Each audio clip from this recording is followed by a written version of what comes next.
biology's first chapter, the living world. Before starting the chapter, we have to study about a main character, Ernest Mayr. He was only responsible for the origin of species diversity. This is the reason why everyone known him as the Darwin of the 20th century. Taxonomy.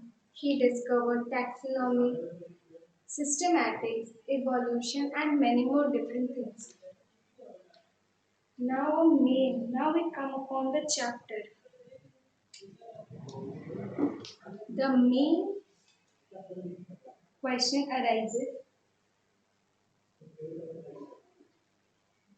what is living world?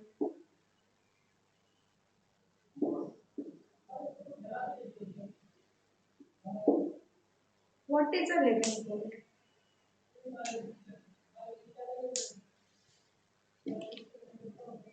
Living world comprises of growth, maintenance,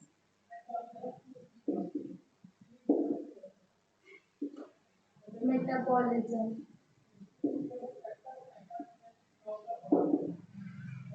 senses,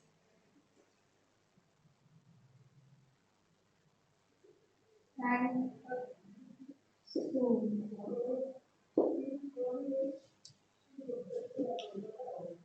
What? What are the important characteristics?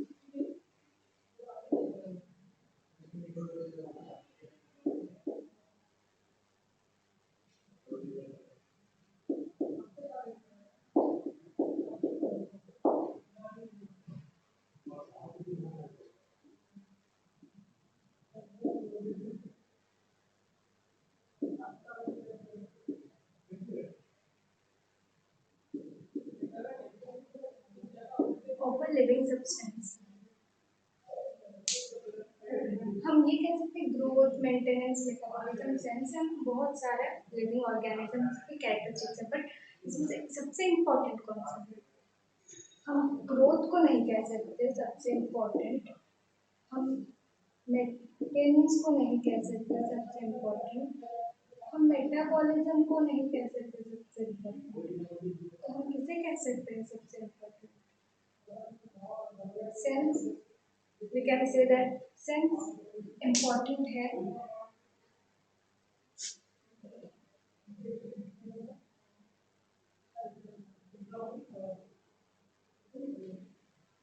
जैसे और आएगा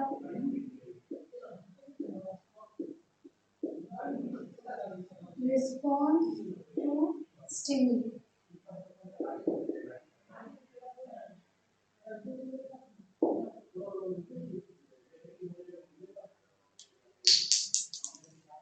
stimuli response to stimuli growth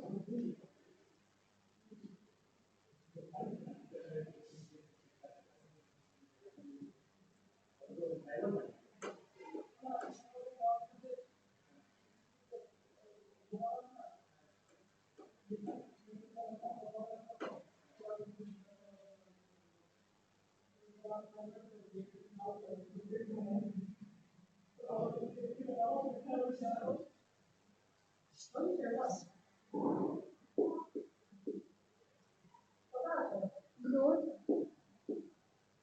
मास में भी हो सकता है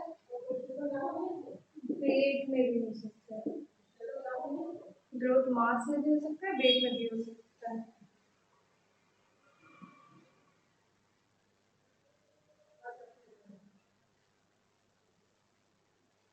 ये दोनों ग्रोथ का डिफाइनिंग फीचर है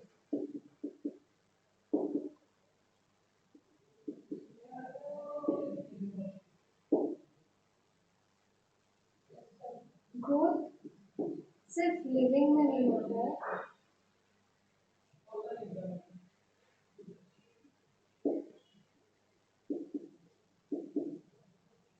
ये नॉन लिविंग में भी होता है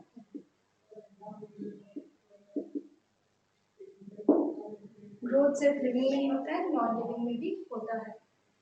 कैसे नॉन लिविंग में होता है?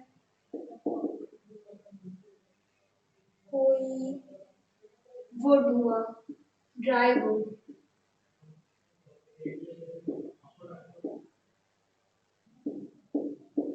इसमें हम लोग वाटर डाल दिए,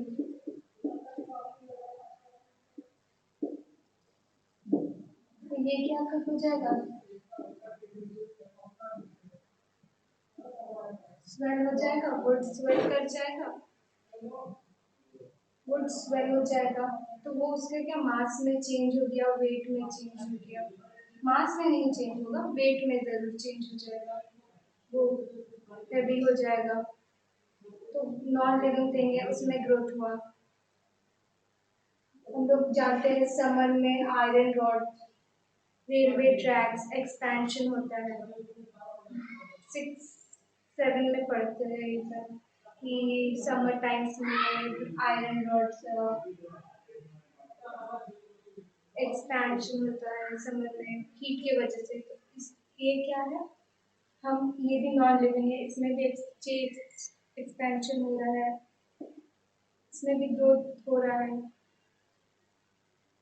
तो ये क्या हम लोग क्या कर सकते हैं कि ये बोल सकते हैं ग्रोथ लिविंग ऑर्गेनिज्म का मेन कैरेक्टरिस्टिक नहीं है।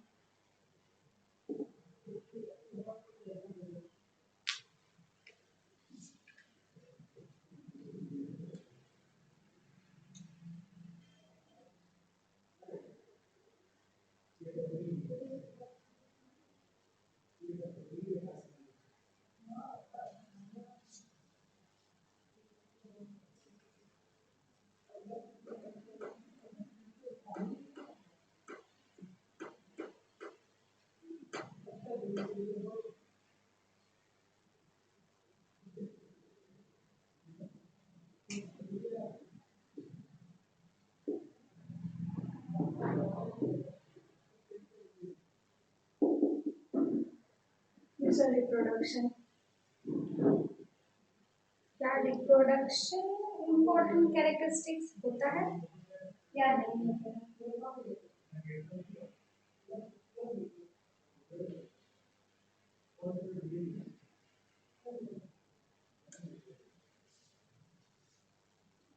यूनिसेलुलर, जैसे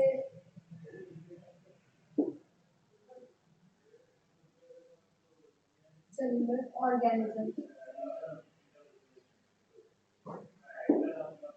सिंगल सेल ऑर्गेनिज्म, इसका सेल डिविजन और रिप्रोडक्शन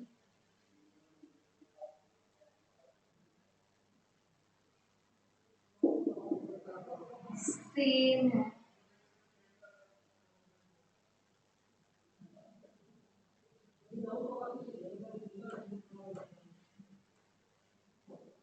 सेम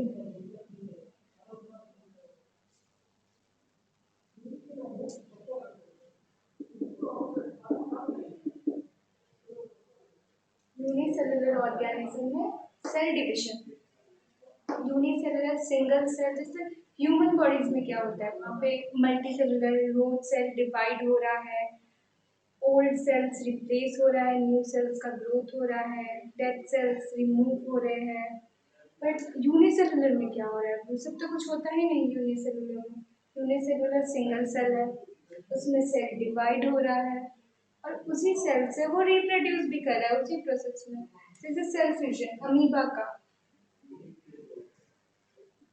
वो पहले डिवाइड कर रहा है,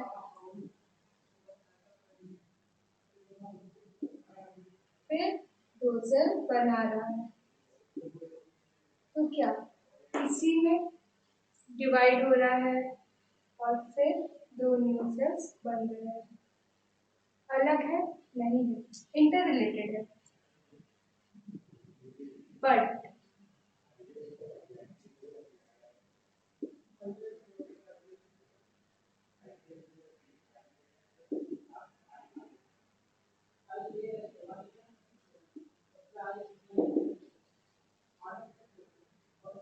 but higher organisms both are different. Both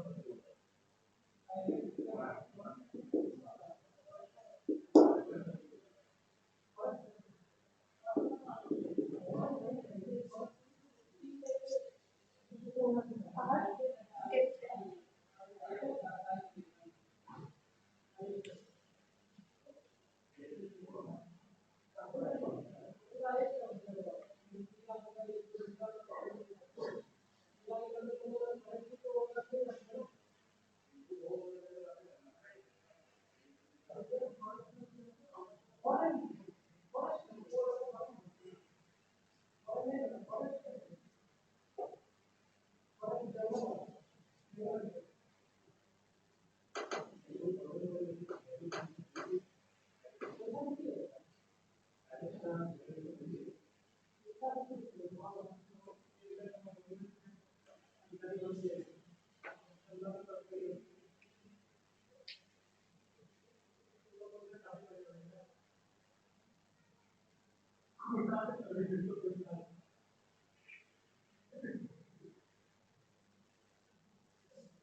Reproduce.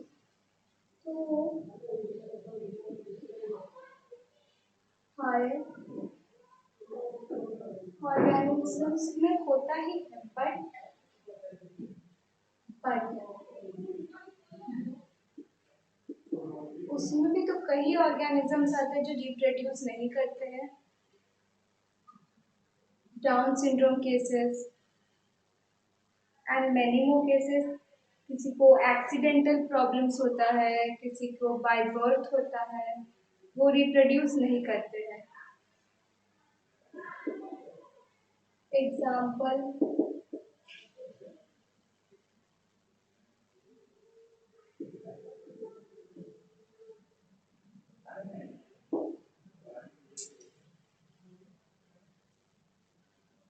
Down syndrome वो एक बीमारी है जिसके वजह से x x x chromosome reproduce होते हैं, जो एक फीमेल को रिप्रोड्यूस करने में हेल्प नहीं करती है. तो वो क्या होता है, रिप्रोड्यूस नहीं कर पाती है. इसकी वजह से तो वो एक केस हो गया. तो अब हम कह सकते हैं कि रिप्रोडक्शन भी एक मेन कैरेक्टर है? नहीं, रिप्रोडक्शन भी एक मेन कैरेक्टर नहीं है.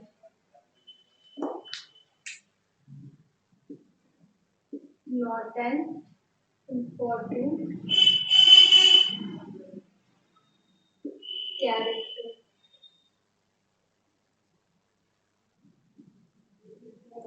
in a living substance.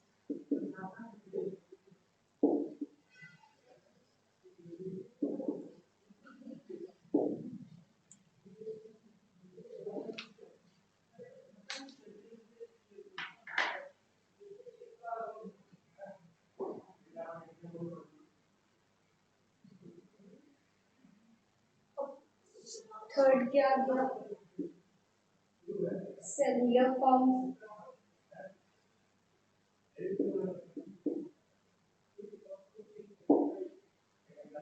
Cellular form ये होता है इम्पोर्टेंट कैरेक्टर. चलो देखते हैं होता है कि नहीं.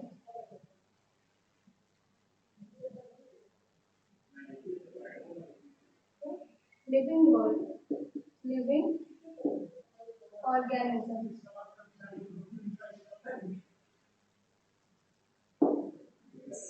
में सेल्युलर फॉर्म्स होता है.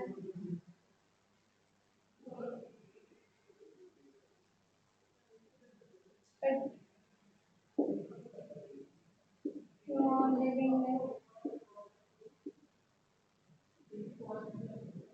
नहीं होता है.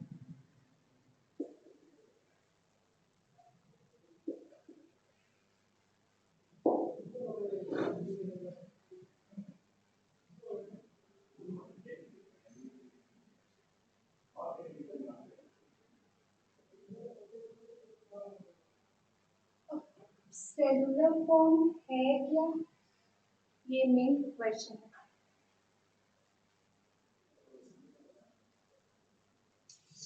और मेटाबॉलिक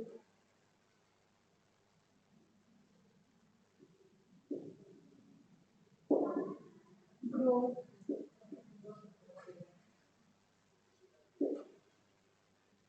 और मेटाबॉलिक ग्रोथ।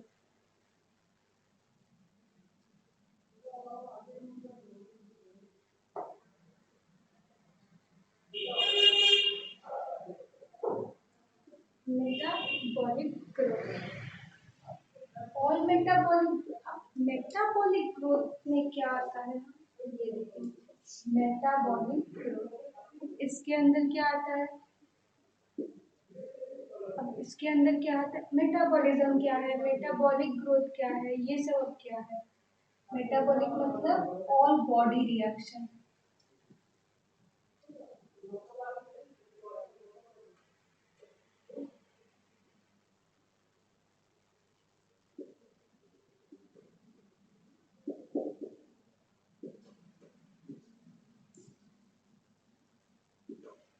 ये दो तरह के होते हैं,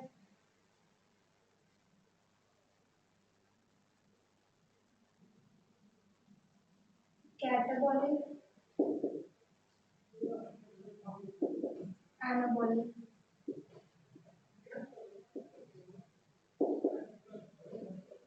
कैटाबॉलिक, अब कैटाबॉलिक एनाबॉलिक क्या होता है, ब्रोकन डाउन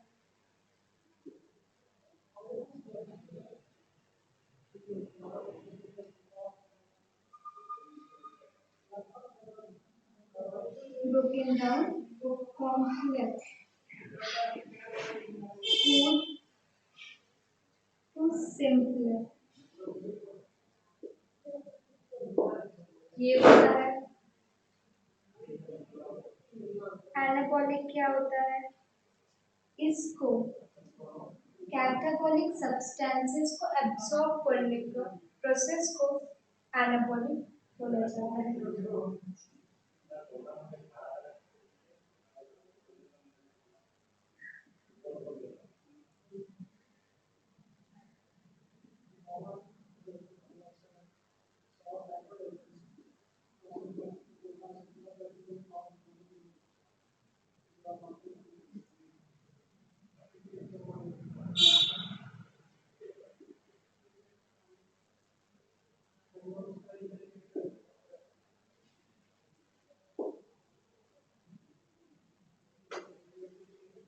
इसके एब्सॉर्प्शन को क्या बोलते हैं, एनाबॉलिज्म।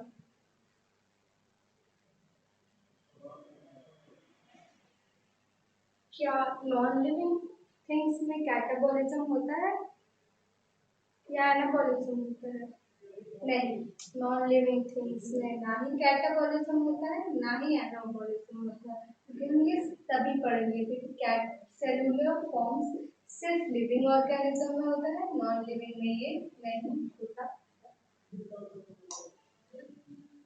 अब हम ये कह सकते, कंफर्म कर सकते कि सेलुलर फॉर्म एक डिफाइनिंग फीचर होता है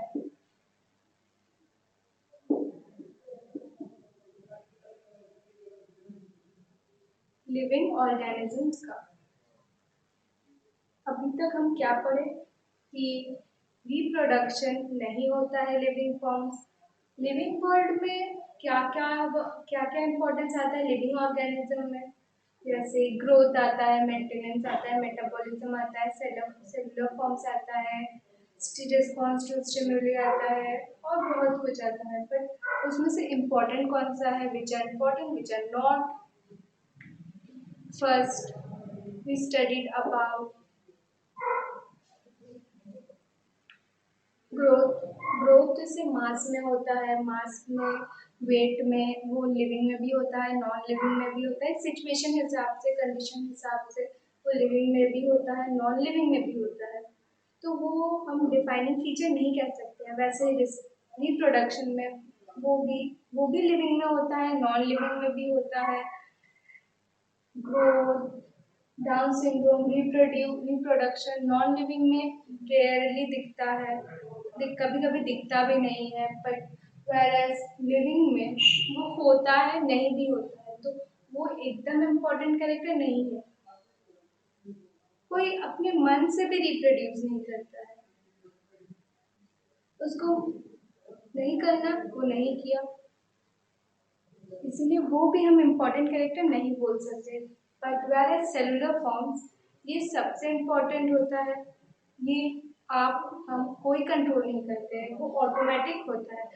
आप खाना खाते हैं, वो आपके बॉडी में आपके फूड पाइप थ्रू जाता है, आप च्यू करते हैं, तो वो क्या, वहाँ आपका कॉम्प्लेक्स फूड सिंपलर फॉर्म में ब्रेक हो रहा है, फिर वो बॉडी में जाके अब्सॉर्ब हो रहा है, तो वहाँ क्या, जब कॉम्प्लेक्स टू सिंपलर फॉर्म में ब्रेक हो रहा है तो वो कैटाबॉलिक प्रोसेस होता है, जब वो बॉडी में अब्सॉर्ब होता है तो वो एनाबॉलिक, वो हर लिविंग ऑर्गेनिज्म में होता है, वो कोई भी हो, एनिमल हो, ह्यूमन हो, सब में होता है।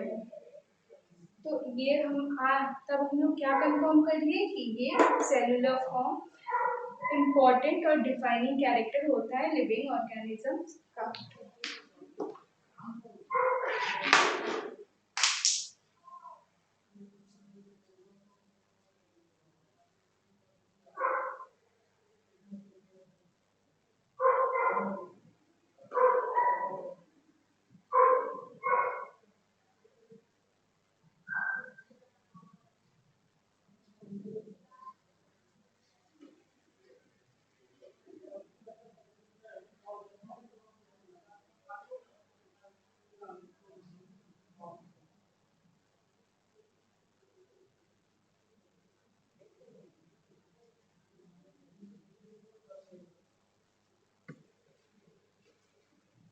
लास्ट हमारा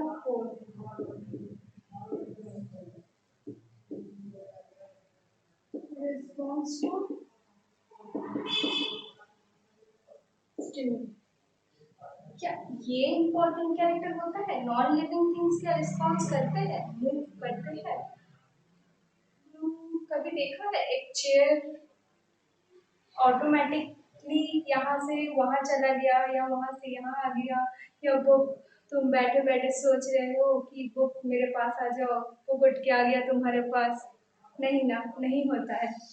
बट जैसे तुमको मन किया, बोर हो रहे हैं, कितना देर बैठे रहेंगे, थोड़ा वॉक कर लिए, गर्मी लग रहा है पंखा ऑन कर लिए, ठंडा लग रहा है पंखा ऑफ कर दिए। But non living things move नहीं करता।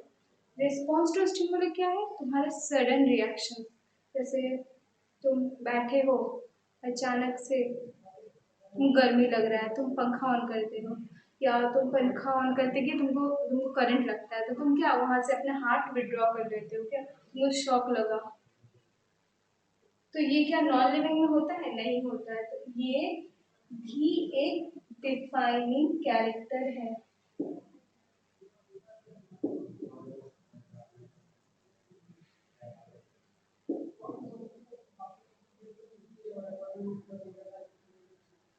डिफाइनिंग कैरेक्टर है।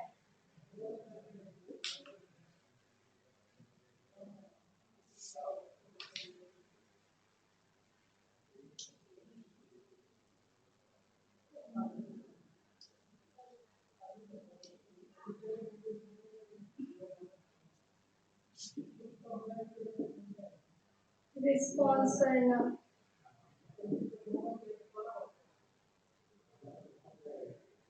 रिस्पॉन्स और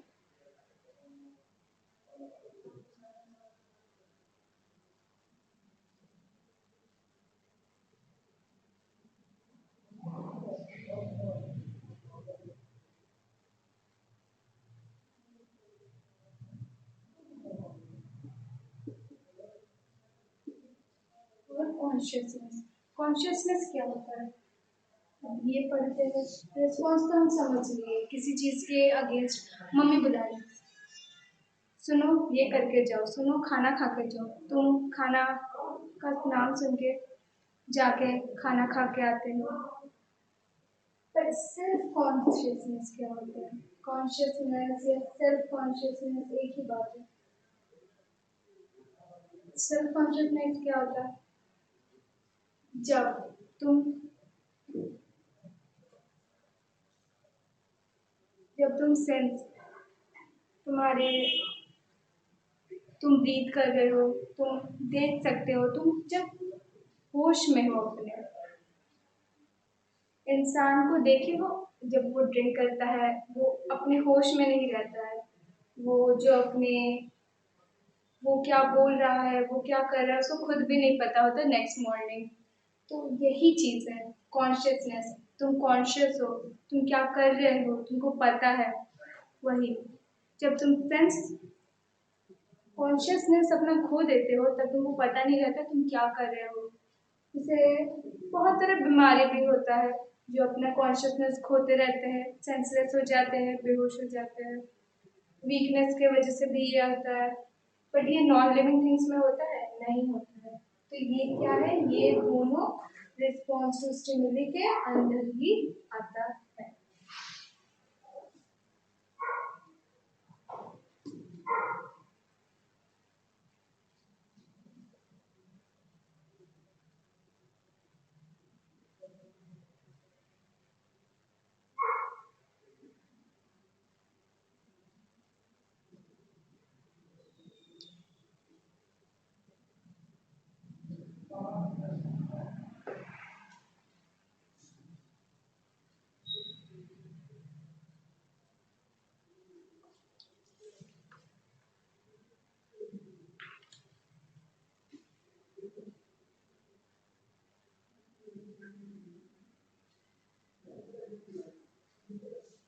एक्सटर्नल, ये कॉन्शियसनेस, ये क्या होता है, वो इनसाइड